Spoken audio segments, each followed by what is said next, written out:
If you've ever tried to help and ended up making things worse, this episode is for you. Today, we're talking about 3 moves from supported conversation for adults with aphasia, abbreviated SCA. And this method really works. This is a simple, evidence-based method, and it can help you stop helping in the wrong way. By the end of this episode, you're going to know how to use these skills in one real-life situation at home so conversations feel easier and you both feel closer. So this episode is for care partners who feel the weight of every conversation. You try to support, but sometimes your helping makes things harder. You're not failing. This is a pattern that almost every couple falls into. The truth is that real help isn't about more words, it's about the right moves. I want to share a story about Joey and the dinner table shift. Joey is a man with aphasia. He knew that dinners in front of the TV were breaking his connection with his wife. His wife saw that TV time as her chance to talk to him because they were finally sitting in the same room. They were sitting still, but she would be on the couch with her iPad. He'd be in the easy chair in front of the TV. And this always led to conflict. So why did it lead to conflict? Joey describes himself as a one-track mind. He can do one thing well at a time. He doesn't shift attention well, and he said that this was the case even before his aphasia. So if he's watching a show, he's 100% all in watching the show. But while he's watching the show, his wife would want to share something with him that she's reading on her iPad. So she would interrupt him, just start talking, and never give him the opportunity to have the few extra seconds he needed to pause the TV, shift his attention to her. She would often do this right in the middle of dialogue, right? It was much more important for her to say what popped into her mind that she wanted to share at that moment and not assess the situation about what's going on in the bigger picture of that situation. So Joey acknowledged that this just wasn't working because they were getting irritated and frustrated. She wasn't feeling heard. He didn't get to watch a show. It wasn't that he didn't want to connect with his wife. It's just that the timing was not working. So he made a plan that when they had dinner, they would eat dinner at the dinner table because the TV was off. They sat next to each other. They're close to the kitchen. And this allowed them to have that connection. By spending this quality time together and having a dinner, it helped to fill up her connection gas tank. And I use this example a lot. Every person has a gas tank. You might have a gas tank for different things. And for his wife, having that connection with her husband was very important to her. So by them sitting together at the dinner table, it was a way of replenishing her connection tank. And then after dinner, they could go to the TV room. He could watch a show. She could be on the iPad. And this gave her better ability to see the larger picture because she wasn't feeling needy at that time. And so then they could wait till the commercial came on or wait till the show ended. He'd pause the TV and then they would talk again. But this was a very purposeful method that he put into place. And he did talk to her about it, but it took some practice on both of their parts to do this. So this wasn't fancy therapy. What did they do? The principles from SCA are to acknowledge, reveal, and verify these communications in real life. So for Joey and his wife, he acknowledged what the problem was. It by digging into what that problem was, getting to the root cause, helped to reveal that his wife was feeling she wasn't being paid attention to because they were busy in the day, and that was her opportunity to connect with him. So understanding this root cause revealed the hidden needs. And then Joey came up with a plan. And how did he verify that this was working? Because that communication system improved. It got better. They felt connected. So what was the result? Fewer fights, more closeness, and more confidence, not only in his ability to communicate, because keep in mind, he still has aphasia.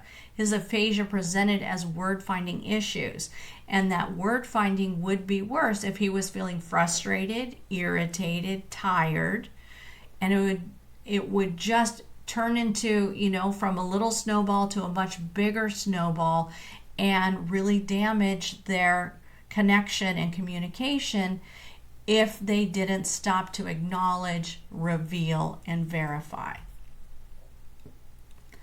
The myth of helping.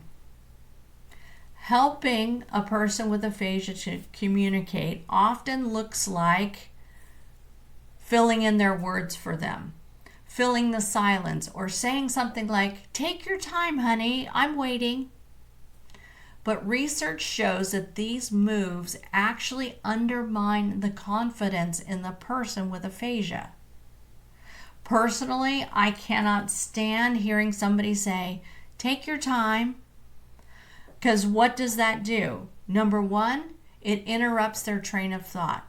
Number two, that might just grate on their nerves. Like they're thinking, "No, duh, I'm going to take my time. I'm working hard here to come up with the word I want to say." And then it causes irritation. And we know from the research and from real lived experience, when you add emotion into a conversation, it puts you down into like this fight or flight. You start getting adrenaline running through your system, and you lose some of your higher thinking functions. 3 moves that work. This is the model of SCA, supported communication in aphasia. Acknowledge with stillness. That means the care partner who is asking the question needs to be still, not rushing, not anxious, not having this expectant look on their face. If there's silence there, just let it be. Wait for the person to have the chance to get their words, their thoughts out. Be there with calm patience, not quick fixes. Reveal their competency and their ability by using supports, something like written keywords, using gestures, using something in context, showing a picture on your phone, pulling out the calendar. Or maybe it's breaking information into chunks, into pieces. Of course, this all depends on your person's level of aphasia. And then you want to verify understanding. You want to repeat back what you heard and check that you understand what they meant. So, honey, did you mean eat dinner at 7 or change the reservation to 7? Make sure you've got it right. These are not optional moves, and they work best together. Acknowledge, reveal, and verify. What the research studies show about SCA is when put into practice, couples had fewer breakdowns and more shared laughter. Care partners reported less guilt and more competence. Persons with aphasia participated more fully, and confidence grew on both sides. Because without reinforcing these communication strategies, skills fade.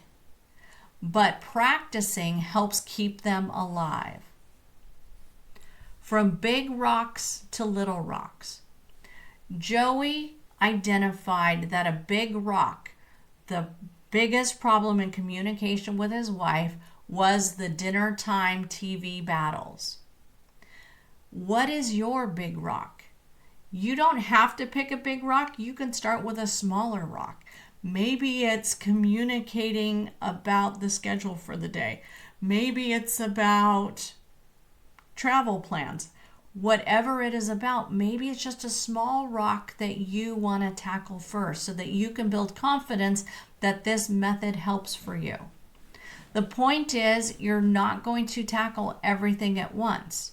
You're going to choose one repeating situation and apply all 3 moves, because over time, these little rocks add up to big shifts. So what is one recurring moment that leaves you frustrated, big or small, where you could apply all 3 moves? Acknowledge, reveal, verify. Such simple words, but a huge impact. So this week, pick one situation. Apply all 3 moves. Acknowledge with stillness. Reveal with support. Verify understanding.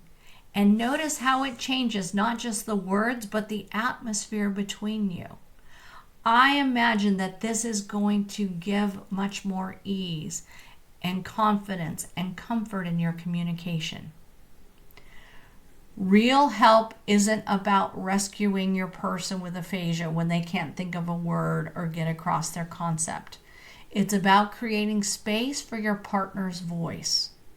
When you use all 3 of these moves in one communication situation, you stop being the fixer and you start being the partner again. Care partners, you carry so much of the load.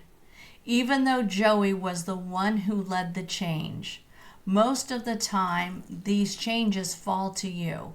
If you want to see where you're strong and where you need support being an aphasia care partner, and you would love to get some clear steps forward so you can get rid of the guessing, get rid of the trial and error, I encourage you to explore our Care Partner Strengths Compass.